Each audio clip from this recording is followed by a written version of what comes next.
நீரில் குளித்தாலும் நெருப்பில் எரித்தாலும் தங்கம் கருக்காது தாயே. பொன்முகம் பார்க்கிறேன், இதில் என் முகம் பார்க்கிறேன். இந்த பொன்மானை பார்த்து கொண்டே சென்று நான் சேர வேண்டும். மீண்டும் ஜென்மங்கள் மாறும் போது நீ என் மகளாக வேண்டும்.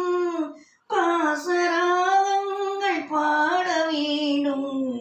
பூவே பூச்சூடவா, எந்த நெஞ்சில் பால் வார்க்கவா. வாசல் பார்த்து கண்கள் பூத்து காத்து நின்றே